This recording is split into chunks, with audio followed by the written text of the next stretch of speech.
बेहद की परम महाशांति है।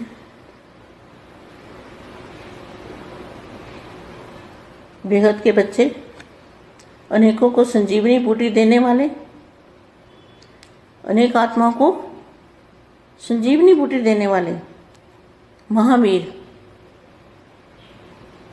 अर्थात मूर्छित को महावीर सुरजीत करने वाले हो तो सदा अपना यह एक्यूपेशन याद रखो। जैसे लौकिक एक्यूपेशन नहीं भूलता, ऐसे यह अलौकिक एक्यूपेशन भी सदा याद रहे। संगम युग पर बाप के द्वारा जो भी टाइटल मिले हैं उनकी स्मृति में रहो। टाइटल याद आने से स्वतः ही ज्ञान और ज्ञानदाता दोनों याद आ जाते हैं। बेहद के बच्चों को, विश्व सेवाधारी बच्चों को विश्व सेवाधारी का माँ का याद प्यार और नमस्ते। अब थोड़ी देर के लिए हम दादाजी की याद में आत्मस्वरूप में स्थित होके दादाजी से पावर लेंगे। पहले अपनी आत्मा को इमर्ज करो, फिर बेहद की कला में दादाजी की जो मूर्त है दादाजी को याद करो। उनके मस्तक में से लाइट लो, मस्तक में जो लाइट आ रही है उससे करंट जोड़ो। अपनी आत्मा के अंदर चुंबकीय शक्ति भरो कुछ समय के लिए।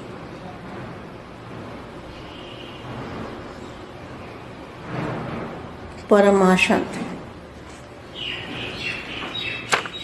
अपने को सदा राज ऋषि समझते हो। ऋषि माना तपस्वी, राज माना राज जानने वाले, अधिकारी और ऋषि अर्थात तपस्वी। अधिकारी आत्माएं, अधीन नहीं, अधीन किसी के भी अधीन, मान शान के अधीन, किसी आत्माओं के अधीन। आत्मा के अधीन जो आत्माएं हैं वो बेहद की नहीं हो सकती। जो किसी भी आत्माओं के अधीन होती है वो बेहद की आत्मा नहीं हो सकती। बेहद की आत्मा किसी के अधीन नहीं बनती। वो अधिकारी आत्मा है तभी वो बाप को मिल सकती है, तभी वो समझी जाएगी बेहद की आत्मा। अगर आत्मा अधीन है किसी के भी, मान शान के, अपनी कुर्सी के अधीन, किसी मनुष्य आत्मा के अधीन, किसी गुरु गोसाई के अधीन, किसी के भी अधीन अगर आत्मा है तो वो अधिकारी आत्मा बेहद की आत्मा नहीं हो सकती।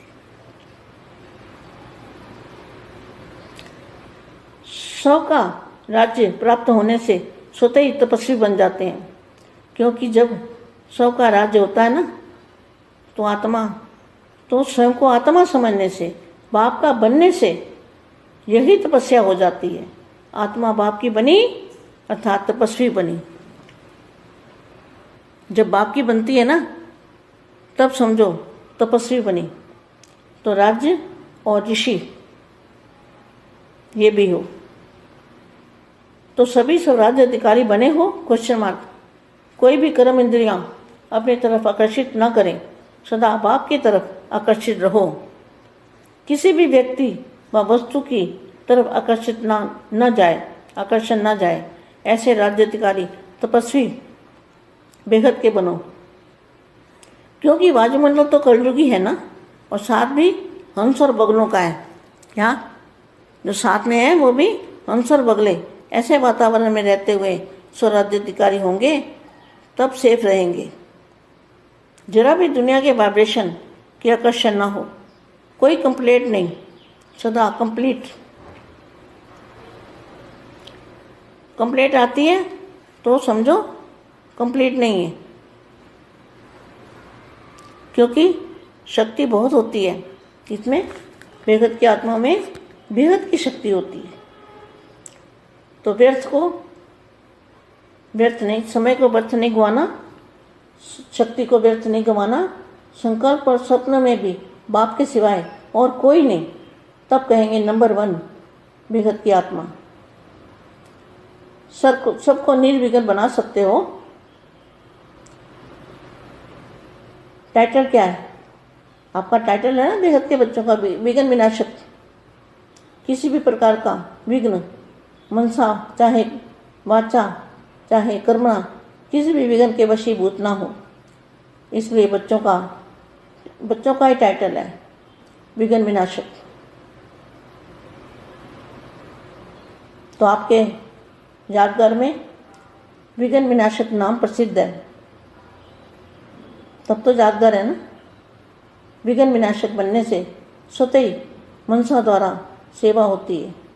वायुमंडल भी निर्विघ्न बनता है। जैसे तत्वों के मौसम बदलते हैं ना, वैसे विघ्न विनाशक बच्चों से वायुमंडल बदल जाता है। विघ्न कौन सा है? ये देह और देह के संबंधों का, अधीनपन का, किसी आत्मा के प्रभाव में आना, यह है विघ्न। तो विघ्न विनाशक जो आत्मा है, उसके आसपास का जो ओरा है वायुमंडल, वो वायुमंडल को बदल सकती है। सदा स्मृति में रखो कि हमें विजयी वायुमंडल बनाना है। कौन सा? वायुमंडल को विजयी बनाना। तो वायुमंडल में क्या करना है? वायुमंडल में परम प्रकाश देखना है। परम प्रकाश, परम लाइट जो वायुमंडल है, वायुमंडल में ही परम प्रकाश और परम वायुमंडल के अंदर परम प्रकाश को देखना है। दूध जैसा, जैसे हमारे आसपास सारा दूध जैसा वातावरण है, तो हमें विजयी वायुमंडल बनाना है। इसको कहेंगे विजयी वायुमंडल। 5 तत्वों पर विजय प्राप्त करने वाला वायुमंडल। जैसे सूर्य स्वयं शक्तिशाली है, तो चारों ओर अपनी शक्ति से प्रकाश फैलाता है। ऐसे शक्तिवान बनो। विघ्न विनाशक हर वायुमंडल बनाने में बिजी रहो। क्या करो? अपने आप को बिजी कैसे रखेंगे? वायुमंडल को परम प्रकाश का बनाना है। तो परम प्रकाश ही चारों ओर देखना है कि हम परम प्रकाश में बैठे हैं, परम प्रकाश में चल रहे हैं, परम प्रकाश में खा रहे हैं, पी रहे हैं, जो भी है हम परम प्रकाश में बैठे हैं। तो परम प्रकाश जो बेहद का परम प्रकाश है, वो हमारे बुद्धि में आ जाएगा। तो फिर हमें वही बापू जी का रूप भी याद आएगा और परम प्रकाश में हमारी बुद्धि भी रहेगी। हमारी बुद्धि में 5 तत्वों का वायुमंडल भूल जाएगा, हद का वायुमंडल भूल के, और बेहद का वायुमंडल, हमारे परम प्रकाश को कहेंगे बेहद का वायुमंडल। तो बेहद के वायुमंडल में दूध जैसा प्रकाश है, दूध जैसा वातावरण है, उसको हमेशा अपने आसपास देखते रहना है। इसको कहेंगे विजयी रतन, परम महाशांति। बेहद के बच्चों को बेहद की माँ का लाड प्यार और बहुत नमस्ते। परम शांति। బేహద్ పరం మహాశాంతి.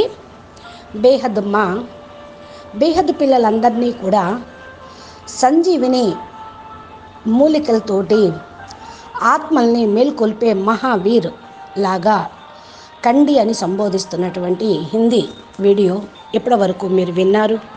దీనికి తెలుగు అనువాదం. బేహద్ పరం మహాశాంతి.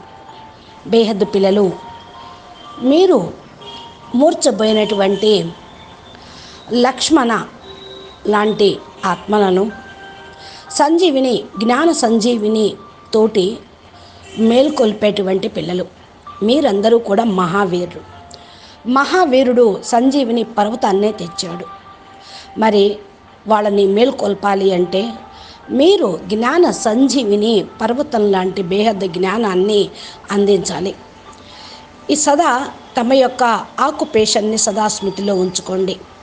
ఏ విధంగా లౌకికంలో వృత్తి అనేది ఎప్పటికీ మర్చిపోరో, వాళ్ళ కులము ధర్మము ఎప్పటికీ మర్చిపోరో, అదేవిధంగా మీ అందరికీ అలౌకికంగా ఉన్నటువంటిది కూడా సదా జ్ఞాపకం ఉండాలి. సంగమేఘంలో బాపు ద్వారా ఏదైతే టైటిల్స్ లభించినాయో వాటిని స్మృతిలో ఉంచుకోండి. టైటిల్ని స్మృతిలోకి రావటంతో స్వతహా జ్ఞానము మరియు జ్ఞానదాత ఇద్దరూ జ్ఞాపకం వస్తారు. బేహద్దు పిల్లలు విశ్వసేవాదారి పిల్లలు. ఇలాంటి విశ్వసేవాదారి పిల్లలకి విశ్వసేవాదారి మా ప్రియస్మృతులు మరియు నమస్తే చెప్తూ ఉన్నారు. ఇప్పుడు మనము కొద్దిసేపు ఈ యొక్క వాణి వినే ముందు బేహద్ దాదాజీని స్మృతి చేస్తూ ఆత్మిక స్వరూపంలో స్థిరంగా ఉంటూ దాదాజీతోటి పవర్ని తీసుకుందాం. ఫస్ట్ తమ ఆత్మను ముందుకు ఇమర్జ్ చేసుకోండి. నేను బేహద్ కళా పరంధామంలో ఉన్నటువంటి దాదాజీ యొక్క రూపంని చూస్తూ ఉన్నాను. దాదాజీని స్మృతి చేస్తూ ఉన్నా. దాదాజీ యొక్క మస్తకం నుండి లైట్ నేను తీసుకుంటూ ఉన్నా. మస్తకంలో ఏదైతే లైటు ఉన్నదో, ఏదైతే పవర్ వస్తూ ఉందో, అది నా ఆత్మ లోపలికి కరెంటు లాగా జోడించబడుతూ ఉంది. తమ ఆత్మ లోపల అయస్కాంతం యొక్క శక్తిగా అది నిండుతూ ఉంది అంటూ కొద్దిగా సైలెన్స్లో ఉంటూ బాపుని జ్ఞాపం చేస్తూ వీడియో అవ్యక్తవాణి సందేశాన్ని వినండి. అచ్చా, పరం మహాశాంతి. సదా తమను తాము రాజ ఋషి పిల్లలు అని అనుకుంటూ ఉన్నారా? ఋషి అనగా తపస్వి, రాజ్ అనగా రాజా అనగా రహస్యాన్ని తెలుసుకున్నవాళ్ళు. ఋషి తపస్సు చెయ్యాలి అంటే జ్ఞాన రహస్యాలు అన్నీ కూడా తెలిసి ఉండాలి, యోగ రహస్యాలు తెలిసి ఉండాలి. అందుకనే మీరందరూ అధికారి ఆత్మలు, ఆధీనమయ్యేవాళ్ళు కాదు. ఆధీనం అయ్యేవాళ్ళు ఎప్పటికీ అధికారిగా కాలేరు. పేరు ప్రఖ్యాతులకు ఆధీనం అయినా కూడా అధికారిగా కాలేరు. ఏ ఆత్మలకు కూడా ఆధీనం కావద్దు. ఆత్మలకు ఆధీనమైతే బేహద్దు పిల్లలు కానట్లే, బేహద్దుగా మీరు వెళ్ళరు. ఏ ఆత్మలకు ఆధీనం కాకుండా ఉండేటువంటి వాళ్ళే బేహద్దు ఆత్మలు. బేహద్దు అంటేనే అనంత్, బాపుని కలుసుకునేవాళ్ళు, అధికారాన్ని పొందేవాళ్ళు. ఇప్పుడు మీకు అర్థమైంది కదా బేహద్ ఆత్మలు ఎవరు అంటే. ఆత్మకు ఆధీనం అయిపోతే మీరు నాకు కుర్చీ కావాలి, అధికారం కావాలి, నెంబర్లు కావాలి, గౌరవము మర్యాద కావాలి అని తపతపలాడుతూ ఉంటారు. ఇదంతా కూడా మానవులకు సంబంధించినవి. ఏ మనుష్య ఆత్మలకు ఆధీనమైన గురువు, సాధువులు, సన్యాసులు వెనకాల పడిపోతూ ఉంటారు. ఎవరికి సరే మీరు అందరూ కూడా అధికారి ఆత్మలుగా ఉండే ఆత్మలు. అధికారి ఆత్మలు బేహద్ ఆత్మలు జాలరు. స్వయం రాజ్య ప్రాప్తి పొందటానికి స్వతహానే మీరు తపస్వీలుగా కావాలి. ఎప్పటివరకైతే స్వరాజ్యం పొందరో అంతవరకు విశ్వరాజ్య అధికారిగా కాలేరు. స్వయం మిమ్మల్ని మీరు ఆత్మగా అనుకోండి. బాపు పిల్లలుగా అవ్వటానికే తపస్సు చేస్తూ ఉన్నారు. బాపు పిల్లలు అవ్వటంతో తపస్సు ఆటోమేటిక్గా అయిపోతూ ఉంటుంది. ఆత్మ బాపు నుండి తయారైందే కదా. బాపు పిల్లలుగా అయితే తపస్వి బాప్ సమానంగా కాగలుగుతూ ఉంటారు. తపస్విగా కండి, రాజ ఋషిగా కండి, స్వరాజ్య అధికారిగా కాగలుగుతారు. మీరు ఏ కర్మేంద్రియాలు కూడా మిమ్మల్ని తన వైపుకు ఆకర్షించరాదు. సదా బాపు వైపుకు ఆకర్షించబడాలి. ఏది కూడా వ్యక్తం వస్తు వైభవాలు, వ్యక్తి వస్తు వైభవాల వైపు ఆకర్షితులు కారాదు. ఇలాంటి వాళ్ళే రాజ్య అధికారి ఆత్మలుగా, తపస్వి ఆత్మలుగా కాగలుగుతారు. మీరు అలా కండి అంటున్నారు మా. వాయుమండలం భలే కలియుగి వాతావరణంగా ఉండవచ్చు. అందుకనే ఇక్కడ కొంగలు ఉన్నాయి, హంసలు ఉంటాయి. హంస ఏం చేస్తుంది? రాళ్ళని, రత్నాలను వేరు చేస్తూ ఉంటుంది. కొంగ దానికి తెలియదు. అందుకని మీరు రాజహంస లాంటి వాళ్ళు ఈ వాతావరణంలో ఉంటూ స్వరాజ్య అధికారిగా ఉంటారు. అప్పుడే మీరు సేఫ్గా ఉండగలరు. ప్రపంచంలో మరి ఏదైతే వైబ్రేషన్స్కు ఆకర్షితం కాకుండా ఉన్నప్పుడే ఏ కంప్లైంట్స్ మీకు ఉండవు. సదా కంప్లీట్ అయిపోతూ ఉంటారు. కంప్లైంట్లు వచ్చినాయి అంటే మీరు కంప్లీట్ కాలంటే అర్థం. మీ దగ్గర చాలా శక్తి ఉన్నది. బేహద్దు ఆత్మలు అంటేనే బేహద్దు శక్తి కలిగిన ఆత్మలు. సమయాన్ని వ్యర్థం చేసుకోవద్దు, శక్తిని వ్యర్థం చేయనిద్దు. సంకల్పము మరియు స్వప్నంలో కూడా బాపు తప్ప ఇంకెవరూ లేరు అనే స్టేజ్ని కలిగి ఉండండి. అప్పుడే అంటారు నెంబర్ 1 బేహద్ ఆత్మ అని. అందరినీ కూడా నిర్విఘ్నంగా తయారు చేయండి. టైటిలే ఉంది కదా, మీ టైటిల్ ఏంటి? బేహద్దు విఘ్న వినాశక పిల్లలు అని. మీరు బేహద్ బాపు యొక్క విఘ్న వినాశక పిల్లలు. కాబట్టి ఎటువంటి విఘ్నాలు మనస వాచ కర్మణ ఏ విఘ్నాలకు వశీభూతం కారాదు. బాపు యొక్క టైటిల్ మీకు ఇచ్చారు కదా, బాపు పిల్లలకి ఏం టైటిల్ ఇచ్చారు? విఘ్న వినాశకు, మాస్టర్ విఘ్న వినాశకు. దీన్ని సదా స్మృతిలో ఉంచుకుంటే విఘ్నాలు అనేవి నిశాని లేకుండా పోతాయి. అప్పుడు మీ స్మృతి చిహ్నంగా మీరు తయారైపోయి ఉంటారు.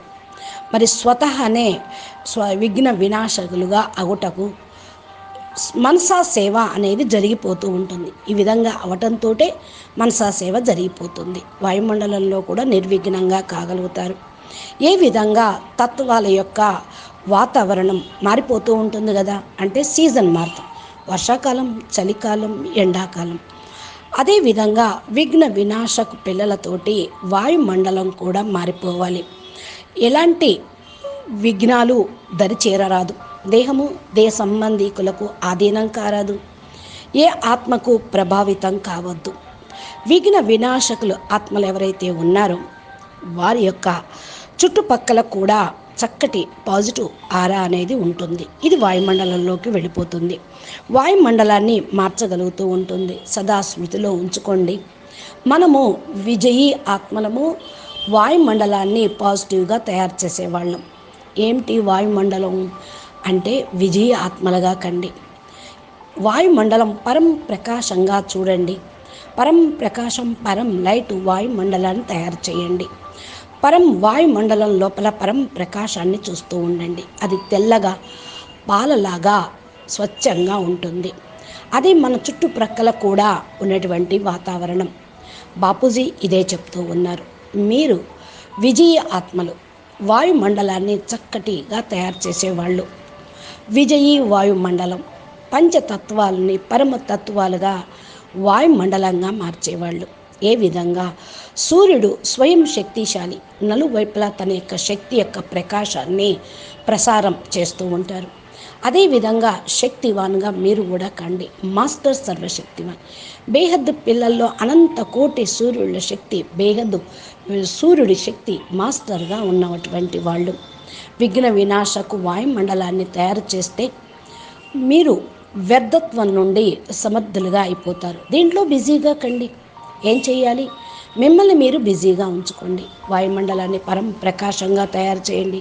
పరం ప్రకాశం నలువైపులా మీరు చూస్తూ ఉండండి. పరం ప్రకాశంలో కూర్చోండి. పరం ప్రకాశంలో నడుస్తూ ఉండండి.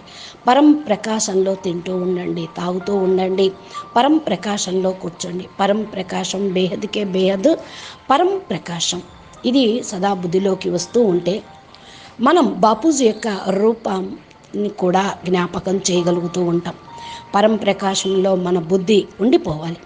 మన బుద్ధిలో పంచతత్వాల వాయుమండలం కథమైపోవాలి. హద్దు వాయుమండలాన్ని మర్చిపోయి బేహద్దు వాయుమండలం నింపుకుంటూ ఉండాలి. పరం ప్రకాశం అనండి, బేహద్దు వాయుమండలం అనండి. బేహద్దు పాల లాంటి తెల్లటి ప్రకాశము, అదే బేహద్దు వాయుమండలం. ఏ విధంగా మరి ఆ వాతావరణం ఉంటుందో దాని చుట్టుప్రక్కల కూడా అదే వ్యాపిస్తూ ఉంటుంది. దీన్నే అంటారు విజయీ రత్నాలు అని. మీరందరూ కూడా విజయీ రత్నాలే. బేహద్దు పిల్లలు, బేహద్దు మాకి అపురూపమైన ప్రియాతి ప్రియమైన పిల్లలు. ఇలాంటి వాళ్ళకి నమస్తే, పరం శాంతి, పరం మహాశాంతి అంటున్నారు మా. అచ్చా, పరం శాంతి. మా చెప్పినటువంటి దివ్య సందేశం ద్వారా మనం ఎక్కడ జీవించాలో, ఏ విధంగా తయారు చేయాలో, ఏమి తినాలో, ఎలాగా కూర్చోవాలో, ఎలా నడవాలో, దేంట్లో నడవాలో మనకు తెలిసిపోయింది. ఈ విధంగా మీరు పురుషార్థం చేస్తూ ఉండండి. బాపూజీ దశరథ్ భాయ్ పటేల్ తెలుగు ఛానల్లో బాపూజీ అప్లోడ్ చేసే తెలుగు వీడియోలను మీరు చూస్తూ లైక్ చేస్తూ కామెంట్ పెడుతూ మా చెప్పినట్లు పురుషార్థం చేయండి, ముందుకు వెళ్ళండి. నమస్తే, ధన్యవాదాలు. పరం మహా శాంతి.